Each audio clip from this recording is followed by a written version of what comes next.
there is an old head from your team that did not show up, and I was expecting him to, and that's Cooper Kupp.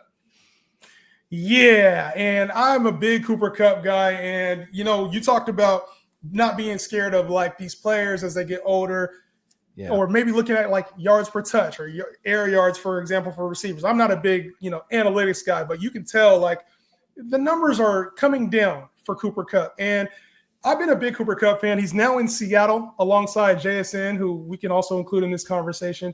Yeah, as somebody who watches the Rams, has Rams intel. Where are you on Cooper Kupp? Listen, man, Kupp, first of all, that's my guy, man. Like it kind of stung a little when you see the production, you just see it sliding down. And with Kupp in Seattle right now, this is part of those question marks. It's more so we know Kupp ain't going to hit that perimeter like he used to. This ain't 2018, this ain't 2019. I mean, JSN, most of his production came out of the slot last season. So it's like, are you going to move JSN outside primarily? And if you want to be versatile and kind of just have them swap, I don't think that's going to be productive for Sam Darnold. I don't think that's going to be great, for MVS, who's going to be stretching the field over there. It just seems like the offense doesn't have an identity yet. And to invest in Cooper Kupp, you're drinking the Kool-Aid of like, all right, well, he has a chip on his shoulder. We've seen him play at a high level, but the numbers and the tape, I mean, me being a fan, have seen him kind of decline in performance, and I've seen his performance decline to where he limited the playbook. And I think that's kind of what happened with the Rams and the exit with McVay and everything else is we're ring chasing right now. So we trying to get a bowl.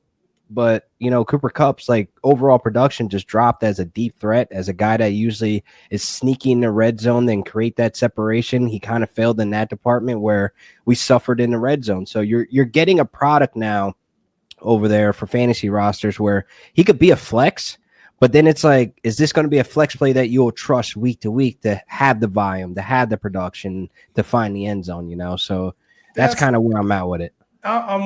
So it's funny because they paid him, right? They gave him a 3-year deal, and I'm like, he got paid decently, right? I think it was almost $20 million a year he got paid. Yeah.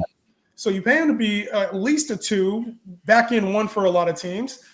His draft capital right now is like outside of the top 35, 40 receivers, depending on what platform you're drafting on.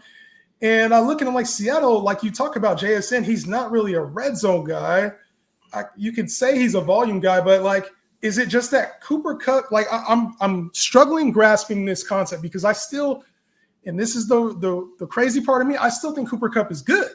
Like, so is he washed, or is the injuries, have they affected him over the year? Like, I think this draft spot is like criminally bad for him, where we know he's a talent, but he hasn't improved the results for the last 3 seasons now. No, like here's another rule I have. Like, I don't want zombies, on my rosters. Like, they just end up collecting dust. And I think that's what will come down to if you go out there and invest in Cooper Kupp, drinking that Kool-Aid. I mean, I usually am the guy that, say don't follow the money. But in this one, you can. So there is a plan and role for him, but it's more so just because they had the vision. Is this going to be executed properly? Is this going to be Sam Darnold's number 2? I honestly think the sneakiest player out of all this is going to be Elijah Arroyo. He is a guy that you need to really have your eye on. I've seen, the OTA mini camp. You think he's going to just leapfrog Noah Fant like that? I do, because here's the thing with Elijah Arroyo, his injuries, that kind of push back his production. But then we saw him get there to the U with Cam Ward and really stretch the field. He's one of the tight ends that you cannot really like stop vertically, because he has the size, he has the speed, he has the ability that Noah Fant kind of lacked, that we have not seen come to fruition, since leaving Denver. So it's more so of a guy that's going to be the dark horse to step up in this offense. Even if he's a third option, I see him as a huge red zone presence as well for Sam Darnold, because we saw TJ Hawk be that as well. So there is pieces here that guys could step up, but here's the thing though. There's that question mark. Do I want to invest on these ADPs? What these ADPs might look like now versus in August may be different. There's going to be a lot of change. And I think with, Elijah Arroyo, great prospect, and we'll see how he does his rookie year. I think he has some competition. And I also think that, like, he's free. He's free at the end of your drafts. If you like him and you feel like he has the upside, there's no downside to taking him as your tight end too, right? He's my tight end 3 in best balls right now. Like, I'm just grabbing him. Facts. Especially in best ball. But like, you look at the coaching staff, Clint Kubiak coming there, how to use his tight ends. You know, they use Taysom Hill in various different ways in the red zone. But I look at the receiver conversation, and we were talking about Cooper Kupp. JSN's going as like a top 12 receiver as well. And that's the part that I can't get with the Seattle. I feel like the disparity is too big right now. JSN to me does not belong in the top 12 conversation, even based off of what he did last year. And you get a quarterback, maybe it's a lateral move at quarterback, Darnold and Geno. Maybe. You get an offensive coordinator upgrade, but you bring in very similar competition now with Cooper Kupp. I'm not sure how to take this Seattle offense, because you also got Zach Charbonnet and Kenneth Walker in the backfield. Kenneth Walker, we're assuming, is going to take this Alvin Kamara role. Where do these targets go? Because that's a lot of disparity in this offense, man. I'm having trouble with this Seattle offense. If I had to rank it right now, and you can tell me how you feel, I think JSN's a little too high. I think Cooper Kupp's a little too low. I think Kenneth Walker is either going to smash his ADP or be a massive disappointment. I'm kind of out on the tight ends.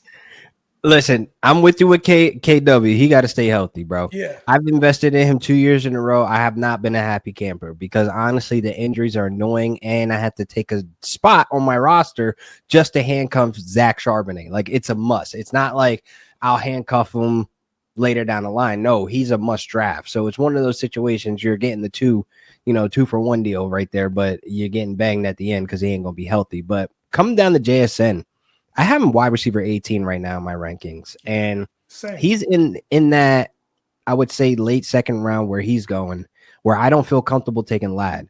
So JSN, he's in that bag, and my rule with Ladd is like, let's see how it plays out, because JSN obviously has the talent.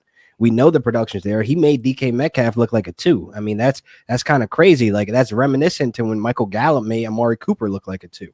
So it's one of those things like, oh, he's really him. He could really ball out if utilized the right way, and obviously have the quarterback to get him the ball. But I feel like JSN, if you gamble on him, just make sure you went wide receiver in the first round. You know what I mean? Like, make sure you got a stud. Like, even if it's he can't be a rock. Your wide receiver 1, he can't be that. No, he can't be that, because there's going to be down weeks where you're going to be hurting at the wide receiver spot and wishing you had a real alpha where there was no question that he's the X, he's the guy, he's getting all the targets, all the red zone looks. First round, you will have to get a wide receiver 1, 100%. Let me ask you a few questions then. So, JSN, you say you have number 18 in your rankings. Yeah. You'd rather have JSN or Garrett Wilson? Garrett Wilson. Garrett Wilson. You'd rather have JSN or Mike Evans?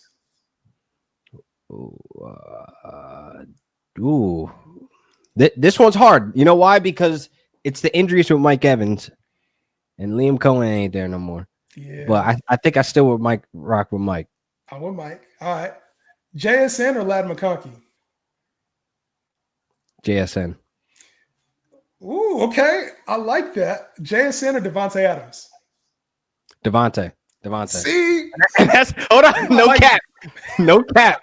And the only reason why I'm getting Devontae, though, is because this offense right now for the Rams are looking at a higher ceiling when it comes to the passing touchdowns.